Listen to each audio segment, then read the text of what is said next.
So it's my great pleasure now to introduce the head of the government's procurement team at MB, all the way from Wellington to be with us and talk about the power of local procurement. Please welcome Michael Alp. Thank you. Thanks, mate.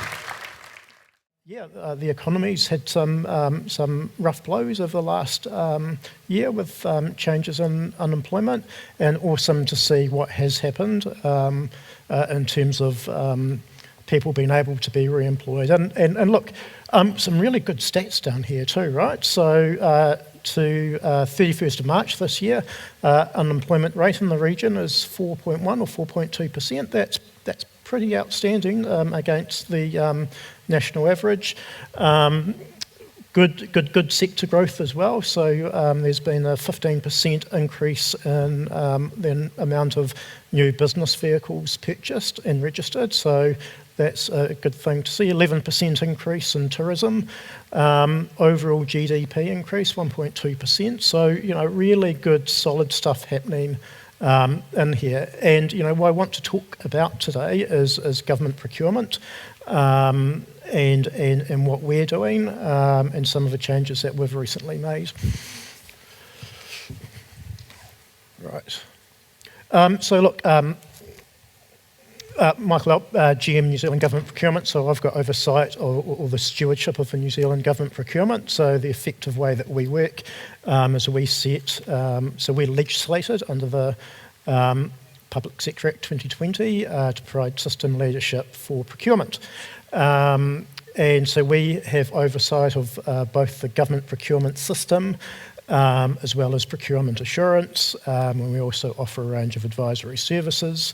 We work very closely with the likes of Kanoa, who you'll know from their presence in the region. So today I'll just be talking a bit about who we are, what we're about, kind of some of our thoughts about where to from here, and just some broad housekeeping.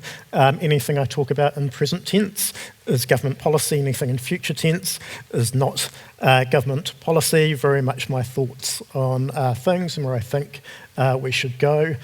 Please flick in the questions, would love to answer as many questions as I can before the end. And we'll get into it. So look, government spends $81 billion per annum in New Zealand. 51-ish of that relates to central government and other 30 to local government. And just as a sense check in the audience, who here today is from local government? Just quick raise of hands, thank you. Central Gov? Small splattering, all good. Social services, any social services? Okay, that's good. It just helps me adjust as I'm going to talk about these things today. So a key thing of where we were born out of. So many years ago, about 15 years ago, there was what was called the GSB, the Government Supply Board, and it was set up very much in terms of purchasing desks, pad, pens, very commodity-based. About 12 or 13 years ago, New Zealand Government Procurement was born, and that recognised the need for government agencies to really do better. There was some really good sound procurement functions in some agencies and some very poor procurement functions and practices in other agencies. So it brought together a model where the government could effectively try and be one customer across a range of products. And that very much thought about things through the eyes of purchasing. The government rules of sourcing were introduced. And today we've slowly moved through to the government rules of procurement, recognising that procurement shouldn't just be about buying something, it's that whole life cycle of pre-investment planning all the way through to ongoing good contract management. And within the procurement cycle, we typically talk about three things, which is plan, source, and manage. And what we still see today very often is far too much time is spent in the sourcing process. So if you thought about a distribution curve, it would look plan, source, manage. And actually, my perspective is it should be the other way around. What we should be seeing from governments and councils is some really good, deep thinking around what is it that we need to purchase and why, what are the benefits, what's real, what's not real, and get that narrative quite right. The purchasing part, the sourcing part, should be reasonably easy component of that. And then the managing is really, really important too, because that's where value really is added, and particularly from good partnerships and good relationship management. And certainly I know from my time as a supplier to Gov previously, my best value to them was building those relationships, getting to know the organisations I was supporting. So as they became aware of their planning, they would often bring me into the fold, into the tent, and I could start thinking about things that we could do to proactively help them and save costs and time and the like. And I've been in this role for about 12 months, and the fundamental, most important thing for me in the role is what can we do to reduce the cost of doing business with government. So I want to spin it around, because historically this role holder has very much had the view about how does government reduce its spending or pay less for widgets or services. I actually want to ensure that it's easier for businesses to do business with us, to reduce those costs, to reduce the bureaucracy, and how we really can do these things a lot better. And we've made some good progress on this. And I am terrible on slides, so I will skip around and might duplicate some stuff. But part of this is really changing our commercial focus. And I think the thing that really interested me in the theme of today is knowing what to be true. That very much for me is the definition of commercial as opposed to procurement. And I think a really good commercial person will know what is it that matters. Because when you're stepping into looking at acquiring services or goods or whatever, there's always going to be a vortex of information swirling around, policies, is it value for money, who do I need to talk to, how are things going to be documented, whatever else, and being able to pluck out and say, yep, actually, this is important, that's important, and that's important, and ensure at the end of the day, things are documented and defensible. That's a really good way to go about this stuff, right? And pull it right back from some of the traditional onerous processes. And I'll come back to that. I've got some interesting stats to feedback. So last year we changed our government procurement rules, and there's some really fantastic stuff that we did as part of that.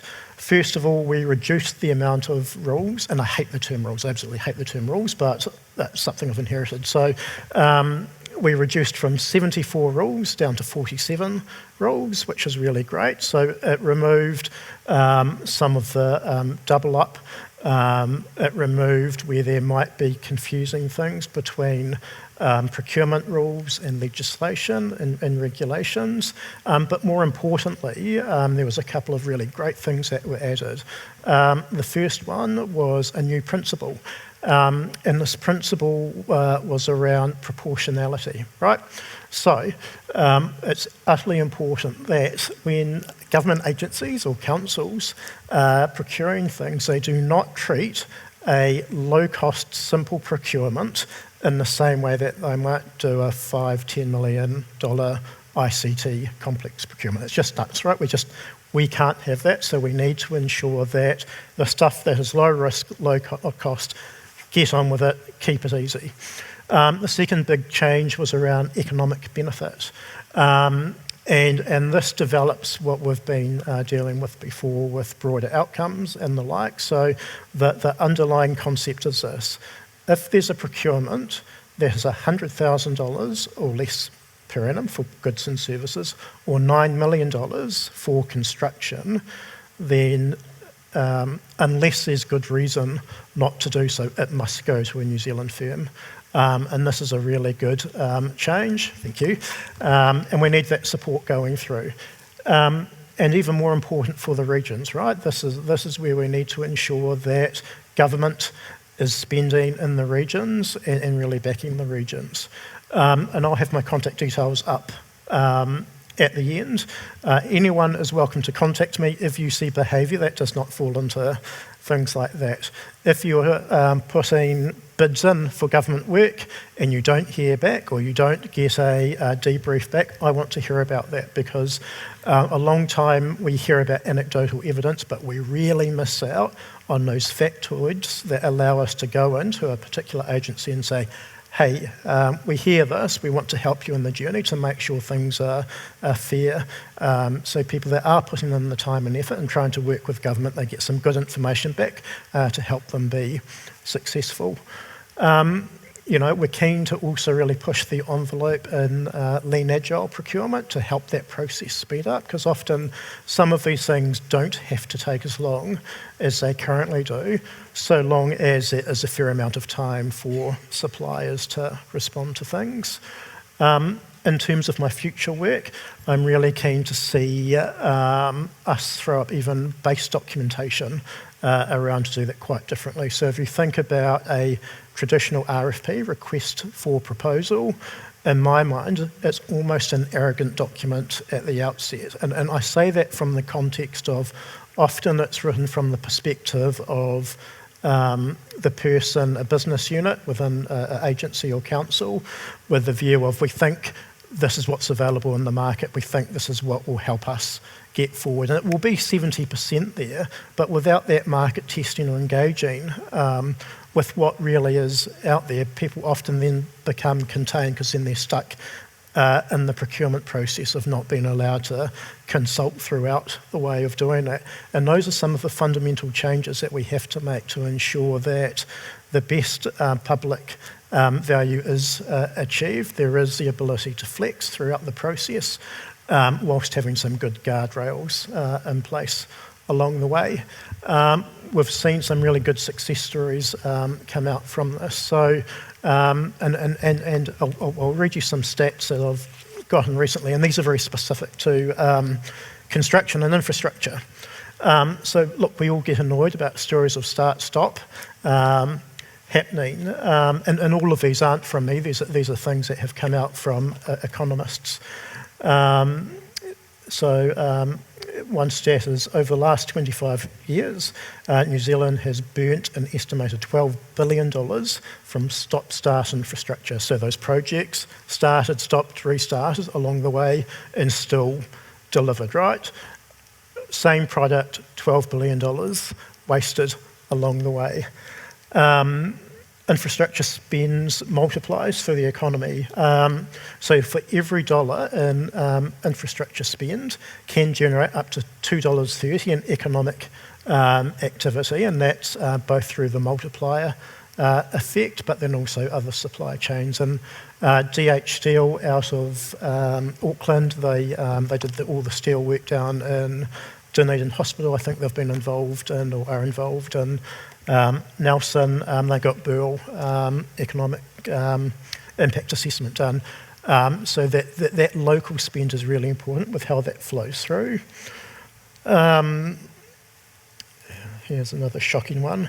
A 5% disruption can cause a 25% delivery impact, and that shows how delicate various infrastructure systems are in terms of that start-stop mechanism.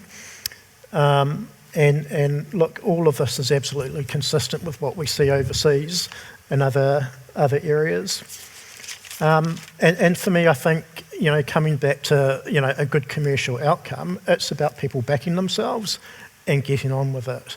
A lot of the stuff that plays out, that waste money, is bureaucratic nonsense, in my view, and that's the stuff we have to get on top of. And we're readily available at all times to step in and help any councils or agencies and help provide advice in moving things forward. I have allowed 10 minutes for questions, so we'll jump onto those and I'll move forward. So contact details for me. If anyone does want to contact me, just click on the QR code. Excellent. Round of applause, please. Thank you. You can stay there if you like. That's easier. That's you. Okay, we are going to get straight into some questions. Thank you for allowing some time for that. So Johnny O'Donnell has the first question. Upvoted. It's a democratic process. What are you observing? Obviously you have understand the kind of mechanics of central government investment. What are you observing in terms of local government procurement? Appreciating it's a smaller pool, but also that there's a lot of regional differentiation. What trends are you seeing? Thanks. It's a mixed bag across local government. I'm trying to travel a bit to get across different areas, and I was down here, was it earlier this year? Earlier or late last year? It might have been earlier this year, and spoke with Nelson City in Tasman. And both have some really good procurement practices in place, and both really keen to lean in. But what we see in some other areas is a bit of a mixed bag. So councils aren't obligated to follow the government procurement rules. We would like them to, and part of that just recognises the special nature. So I think what we see where things don't work well is where councils or local government might grab some of our rules, some of their stuff, mash them together, and you can sometimes get the worst of all worlds. I think, unfortunately, what I also see in some areas is they do want to, and we encourage the use of our all-of-government panels, but sometimes we see that approach being taken too purely, which means local businesses aren't getting the work that they should get. And I'll give you a specific example of that. So there was a council partway up the North Island who wanted to recruit a bunch of people. They were very adamant that they would use an all-of-government panel, which meant they went with a Wellington-based supplier as opposed to a local supplier who knew the market, knew the candidates, etc., and for no good reason, absolutely no good reason at all. And I think for me, is out of all of that is procurement is an art, it's not a science, and those who see it as a science and a process, that has to change, because that's where you get bad decision or inconsequential decision making. Excellent. The next question here is from Nick Kingston, and it's how can local businesses and non-profits help MB/government avoid being the ambulance at the bottom of the cliff? Speed of response matters, and I'll just echo that by also inviting you to sort of comment on, when we think of government procurement, we think a lot about tender processes and gets and the sort of reacting to government spend. Do you have any steer for the businesses in the room, thinking about the presentations we've just had around how to proactively get to government with solutions where they may not already be procured through a tender process or whatever? Do you have any advice for navigating that? Yeah, thank you. Good question. I think, and it's on us in government as much as it is on businesses, but really just a lot of door knocking, finding the right people to talk to, and that's okay. And I'm giving that message back to government agencies too, is get out there, listen, see what's in the market, specific to the business service that you're looking at. There's nothing untoward in that. There's no poor stewardship. You have to understand things if we want to deliver to the communities that we serve. If you find things difficult, then escalation's a really good thing. Escalate to your local MP. They will contact us. If you see poor practices or concern, escalate to Nicola Willis's office. She will listen. She's interested in government procurement, and she'll contact or have someone contact me. Talk to your regional commissioner. The government system does want to do better, but often it's getting that information flowing through or escalated if you're not having luck. Excellent. And we've rolled through these next ones quickly because we've got some good questions coming through. So the next one is from Jeanette. It's how can we support smaller businesses through the local government procurement process without being seen to have a conflict of interest? So some of the procurement processes can be quite overwhelming. So I guess there's that relationship between smaller businesses, local government, small regions like ours, and conflicts of interest. Any steer there? Look, I think the intent of a change in procurement rules should help with that, particularly trying to make it easier for small businesses and regional businesses to do work with government. New Zealand is a small country, and our regions are small as well, and there's always going to be potential conflicts. One of the things that we're trying to actively encourage is the changing in the use of words that can be confusing. So we're trying to move away from talking about conflicts of interest to talking about declarations of interest, because knowing or being a friend with someone that you're doing work with doesn't necessarily mean that's a conflict, so long as the right documentation and all of that stuff has happened along the way. So I think that's a maturity journey that we're pushing hard on. And just push the envelope. Conflicts aren't controversial or topical in this town at all at the moment. The last one I'm going to put to you is, when coalition parties have competing priorities, given the stats you've given on start-stop impacts, how do you / procurement navigate and reduce that wastage? How do we get on top of that? Good question. That's from Claire. Yeah, I think, ultimately, there's now a national infrastructure plan, which is good, and I think it's the planning process that is getting a bit more mature within that. That said, clearly each government voted in will have their things that will stop. So, that's a reasonably difficult one to answer, because normally what you see when there's a change of government is you get governments come in and they'll say, oh, well, we didn't really agree with that, but so far down the track we're going to continue it on, and that's generally a good thing. But then we also get what we saw with Three Waters and the like, and the complete shake-up of that. So yeah, I think from our side it's quite difficult because we have to implement government policy of the day. Okay, just one last one to finish quickly. It's from Michelle Martin. It's how does social procurement support our local community? And I'll take some license there by also just inviting you to make any comment around social investment and what we can expect in terms of the significance of that change and how social services are procured. Yeah, cool. Social procurement, incredibly important, particularly across regions, sustainability, Māori Pacifica development, and that all comes under our economic benefit tests within procurement.